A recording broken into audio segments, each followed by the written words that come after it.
Bonjour and welcome to another episode of the EuroLeague Diaries Season 2. I'm Sofia del Prado. And I'm Dane Arlauckas. Today we're going exploring around a city where basketball is rapidly on the rise. Exactly. We are in Paris to learn everything about basketball in the city of love. Expression, art, style, they're draped all around this city. And today we dig deep to discover how exactly that ties in to the basketball culture. And we're going to be meeting the Parisians that play a crucial role in the evolution of basketball in the city and in this country. Let's go check it out. So we got the Stylerers here. What's going on, guys? Tell us a little about what you guys do, what you're all about. In Paris, we have many artists. Sure. And double Dutch is the art of the ropes. Right. And we love to mix art with double Dutch. Okay. So you have a lot of inspiration around us.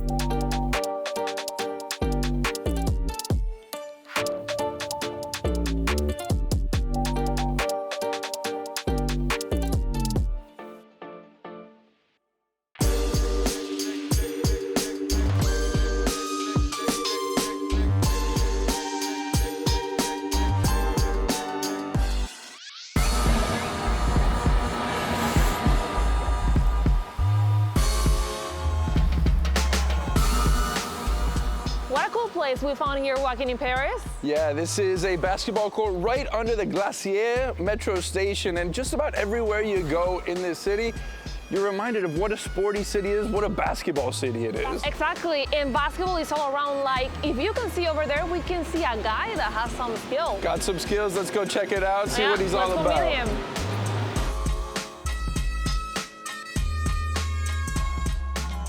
Hey guys. Briso, what's up, my man? Hello, how are you? Nice to meet you. When did you start street balling? I started footballing back in 2005. I started basketball like I was 7, and I fell in love with street ball. That's how I get to freestyle basketball.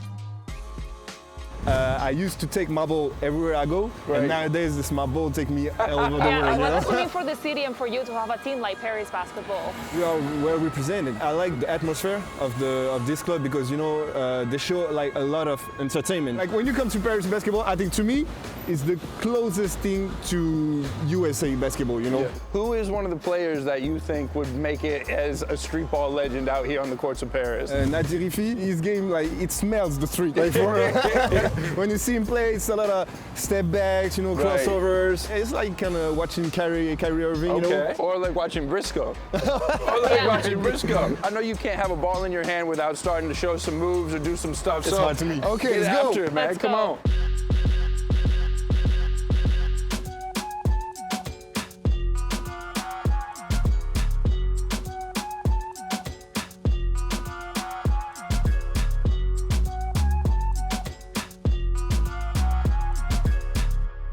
I want to visit more street courts here in Paris, so which other one would you recommend? I think the most famous one is probably Champ de Mars. We had the Eiffel Tower right in front of the court. You gonna show We us? need to Let's go do it, there. let's go.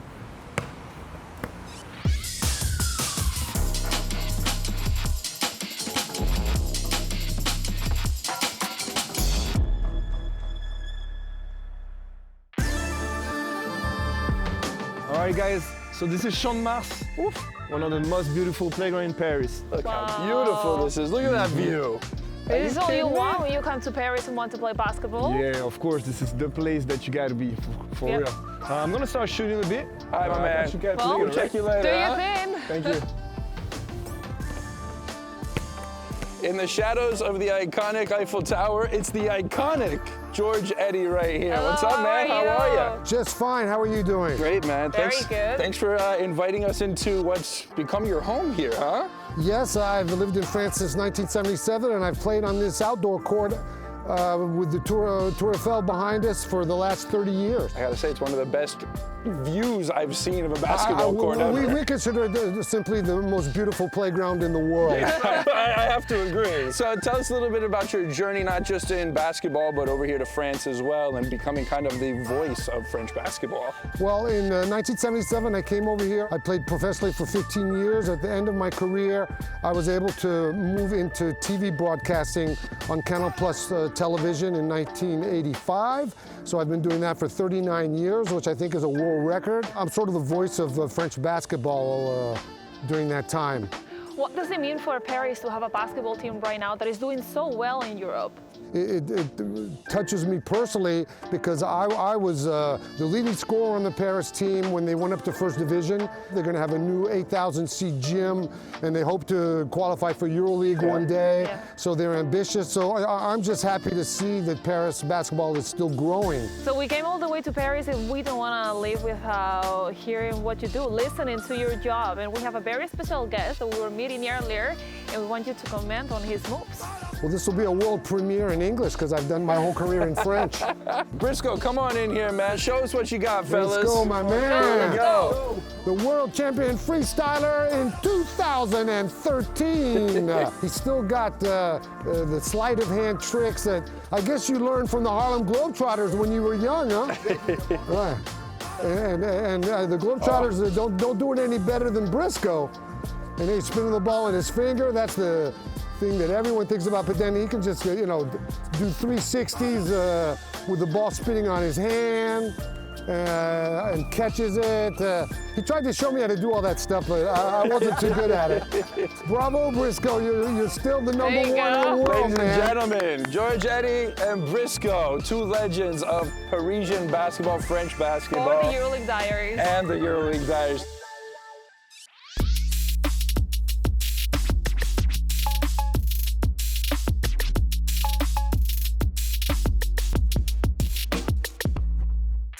Sofia, one of the best things about Paris is you don't need to go to a museum to check out all the art. It's basically everywhere you look around this city, just like some of the basketball courts draped all around Paris. And speaking of art, look what we found. I don't know if that sounds or looks familiar to you. We got a little piece of Paris, our own little piece of Paris Oh my right here God. in La République. What's up, man? How are lucky. you? Hello, how are you? What's your name? Mon nom c'est Zeko. Zuku, it's so nice to meet you, and I can't tell you, we are in love with this thing right here. This mural is incredible. And look right there, EuroLeague Diaries. C'est un petit cadeau de ma part. This might be the nicest thing anybody's done Yeah, for us 100%. in the 2 seasons so far. So where do you get all the inspiration to paint this amazing art?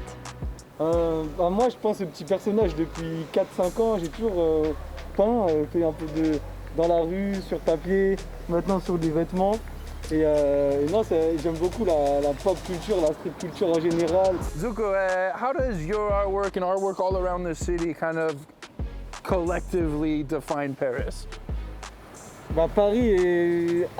Enfin, moi, j'ai grandi à Paris et j'ai toujours vu Paris comme une ville très créative où il y a toujours de la peinture partout. Là, vous avez dû le voir dans les playgrounds de basket où il y a quand même beaucoup de playgrounds qui sont totalement peints par différents artistes aussi. En plus, souvent il y a des murs qu'on a le droit de peindre sur les cities de football et de basketball dans toute la ville. Et après, ouais, Paris, ça a toujours été beaucoup peint. So you do this and you do a little other stuff too, because not just on buildings, but you also do some stuff on clothes as well, right? Je peins dans la rue et j'ai toujours apprécié cette culture de peindre dans la rue, mais je peins aussi sur des vêtements, sur mon manteau par exemple. Et sur des jeans.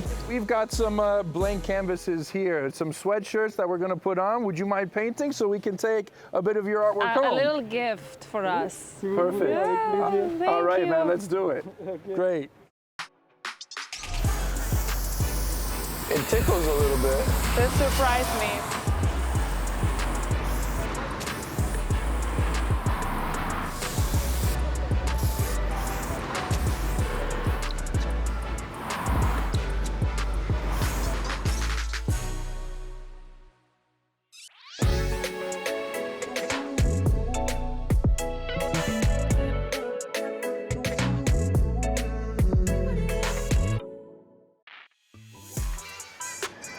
One of the reasons why basketball is on the rise in the French capital is because of this club right here, Paris Basketball. It's just their second season in the BKT EuroCup, and they're already dominating the standings and on the top of the table coming into tonight. And we're gonna be able to talk to some of those stars. Are you ready? I'm ready.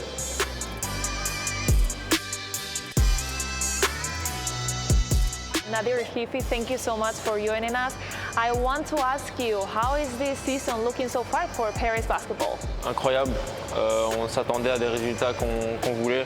On travaille beaucoup sur nos points faibles et on est très content du début de saison qu'on fait. Voilà, maintenant on a un objectif, c'est gagner certainement l'EuroCup. Donc on continue sur cette voie-là et que des bonnes choses à venir. How would you describe the basketball culture and its scene here in Paris? La culture à Paris, c'est beaucoup du jeu rapide, le flow, le style américain. Donc voilà, je pense que c'est quelque chose qui me ressemble beaucoup dans mon jeu et dans mon style, dans mon lifestyle aussi. Donc pour moi, c'était le bon match pour moi de rejoindre le Paris Basketball. So here we are with the main man of Paris basketball, TJ Shorts. And TJ, first of all, before we get into everything else, how's the season going for you, man? It looks all good from the outside. Yeah, I mean, we're off to a great start here in the EuroCup. It's been a tough road. Obviously, none of the games have been easy. There's a lot of tough competitive teams in our group, so we're just hoping to keep this thing rolling into the second half and see what we can do. Paris basketball is a young club, so how would you describe the basketball scene in Paris and in France? I think a lot of life. It's a young group here, and obviously the club has just been established, but it's a lot of up-and-coming things. You see, we have like different kind of rappers, French stars that are coming to our games, supporting us, stuff like that. So I just think it's a whole lot of, like I said, life that is just being instilled not only on the basketball court, but also off the basketball court in terms of just like Paris as a whole. Well, you guys are on the way right now, man. Appreciate it, brother. Thank Good you. luck. Thank you. What a great day we had in Paris. We learned a lot about the basketball culture here in this beautiful city, but now it's time to watch it live. And we got the hottest ticket in town, Paris basketball against Umana Rayer Venice in round 11 of the BKT EuroCup. Look who it is here, huh? Sofia, we got a very special guest. David Kahn, what's up, man? How are you? You're the man of the hour right now, huh? I don't know about that. I'm not playing tonight. You're not. So I don't know if anybody can be the man of the hour if they're not out there. We always talk about the importance of Paris basketball arriving to European leagues. What can Paris basketball bring to the European leagues? Paris. In other words, it's the #1 consumer market in all of Europe. But what we've tried very hard to do is to play at that intersection of fashion, music, lifestyle, culture, and so that the club becomes more than just a club. Obviously, playing in a new arena at Porte de la Chapelle, Adidas Arena is going to be the name. And I think that whatever the highest level of European basketball is, we'll be playing there. But I want to re-emphasize one more time, we'd like to build a brand. Yeah. And we think Paris basketball could become one of the signature global brands in all of sports. Well, you're already the talk of the town. You're getting to be the talk of the country and the continent right now. David, congratulations on so far. Very kind to say that. Congratulations. Thank you Very nice to meet you. Good luck the rest of the way and good luck going forward.